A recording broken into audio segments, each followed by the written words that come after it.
Hi guys, so we are in Edinburg, Texas. The U.S. Border Patrol just raided a home right behind me in a pretty nice neighborhood. Let me show you the neighborhood. So, normal, middle class, everyday neighborhood. There's the bus which has been brought in to take the migrants, the undocumented migrants, away from the scene. This is the home. They walked up, some of the agents, well, they didn't walk up, they ran up. Some of the agents went in the garage, others came through a back window, and here's what they found inside.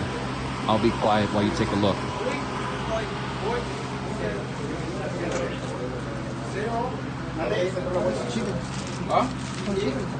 No te puedo llevar nada. There are people in every room of the house. Las bolsas que no sea dinero, si traen dulces, pasta de dientes, no pueden llevar nada en las bolsas, ni papel de baño, nada.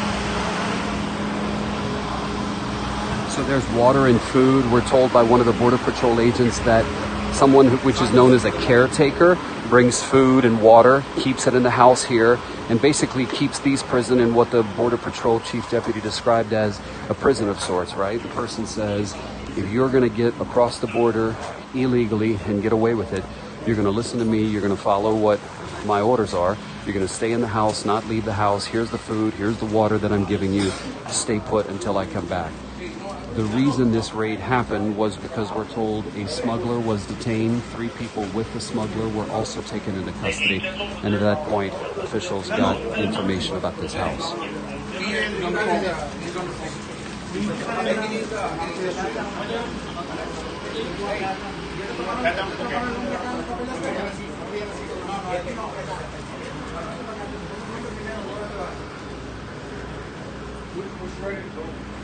She's gonna go back to the desk.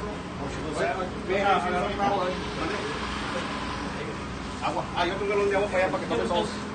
Unos dos.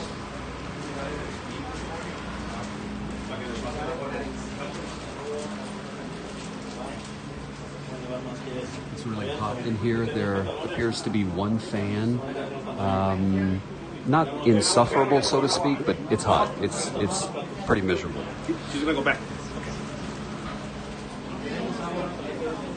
There's food right here on the table. Looks like they were feeding everyone.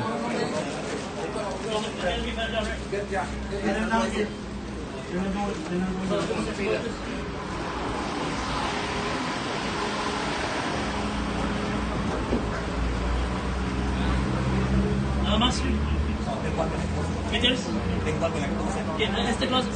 No, lo otro de ahorita lo llevamos para afuera, allá cuando tenga el camión. Bueno, malo, nunca. So that's the actual chief of the Rio Grande Valley, Manuel Padilla, who just walked in the door.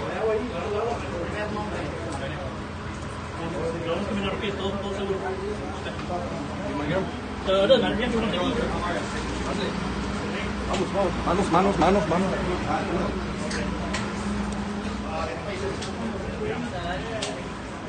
This is Chief Manuel Padilla. Chief? Hey, how you doing? How are you? Good. Well, sir, can you tell us your thoughts as you walk in the door? This is nothing new for you, but for a lot of people who may be watching, it is. So this is, yesterday we were talking about the family units and unaccompanied children.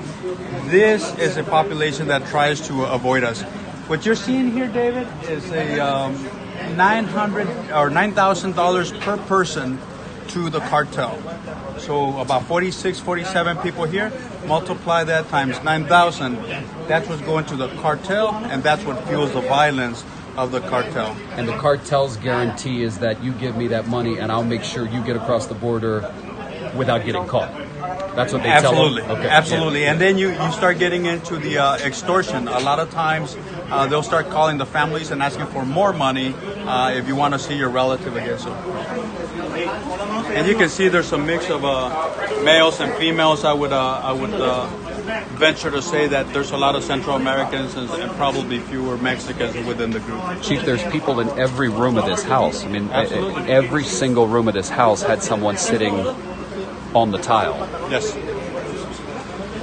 Pretty hot, not insufferably so, but not comfortable for sure. One thing, Dave, that you can see here is this house is actually in pretty nice condition and in a very good Right. neighborhood. It is. Yes. It is. So that's a change in tactic that they're using nicer houses, nicer neighborhoods, so in order to not raise so much suspicion. So how do you see this? I mean, listen, it's hard to celebrate when people are in miserable conditions, and no one is celebrating. But as the chief, as someone who's constantly trying to cut down on this, what is this for you? Is this a good day? How do you view it? No. Actually, this is just representative of the poor condition of the border. So when we're talking about border security, the personnel, technology, and infrastructure, as long as we do not have that, as long as we don't have immigration reform, we're going to be dealing with this with tractor trailers as well as the family units and unaccompanied children. So again, that comprehensive approach to this problem. This makes 129 stash houses this fiscal year, and that's an increase, a heavy increase from last year. Are you so it's essentially you're hitting one almost every day? Pretty much. Sometimes they're hitting about two days, and if you can see here, you got Border Patrol, you have other agencies, so this is a community problem. It's not just a Border Patrol problem. What happens with this is, again, a lot of times the owner of the house may be involved, and sometimes that owner of the house may not have an option of renting the house or not renting the house. So the cartel says, "You will lease me that house," and then go on their conditions. So. But I don't think I get it. Let's say it's my house. I mean, you're saying that I'm going to be intimidated enough by the cartel to rent them this house? Absolutely, that happens. So a lot of times you do not have a choice. We need that house. They're going to use that house. Or else something might happen to you? Or yes. You've seen, you know of that taking place? Absolutely.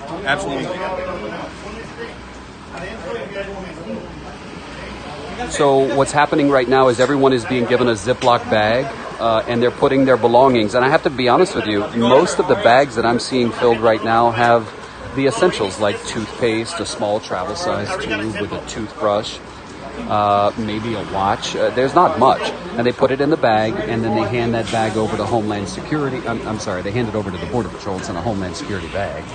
And then Border Patrol takes it from them and holds it while they are processed. You see one man in the back brushing his teeth like we all do. Nothing new there. A lot of food here. Food was being made. It was clear people were being fed. Muchacho, ¿de dónde es? Guatemala. ¿Qué país?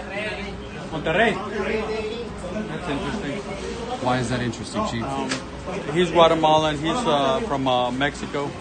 A lot of times what we look for is if you have very few Mexicans and a lot of Central Americans, the Mexicans may or may not be the guides, some of the coordinators in this situation.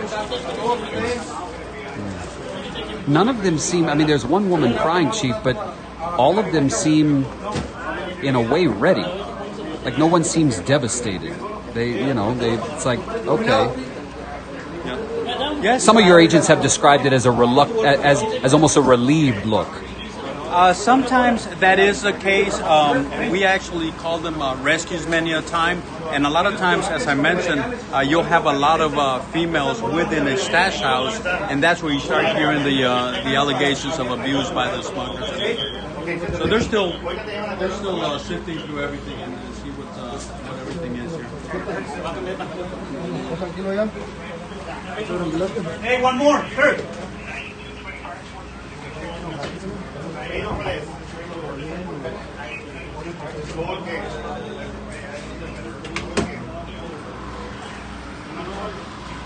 And these, David, likely the next step was either be put in the back of a tractor trailer and be smuggled north in the back of a tractor trailer.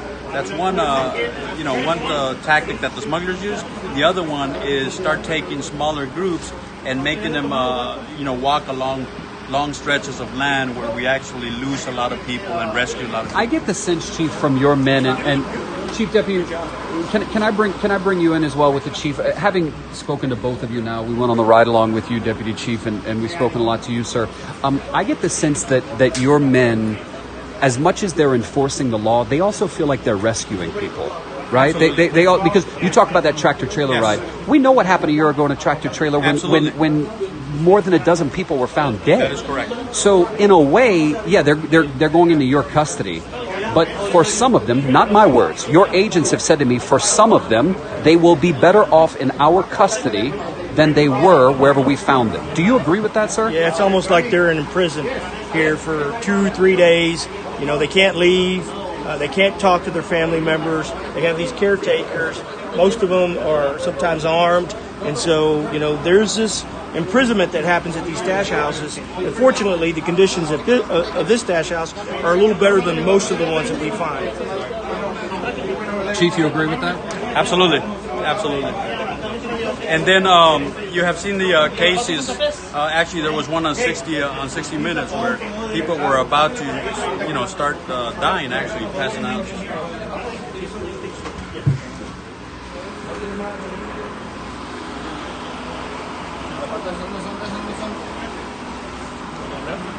Yes, sir.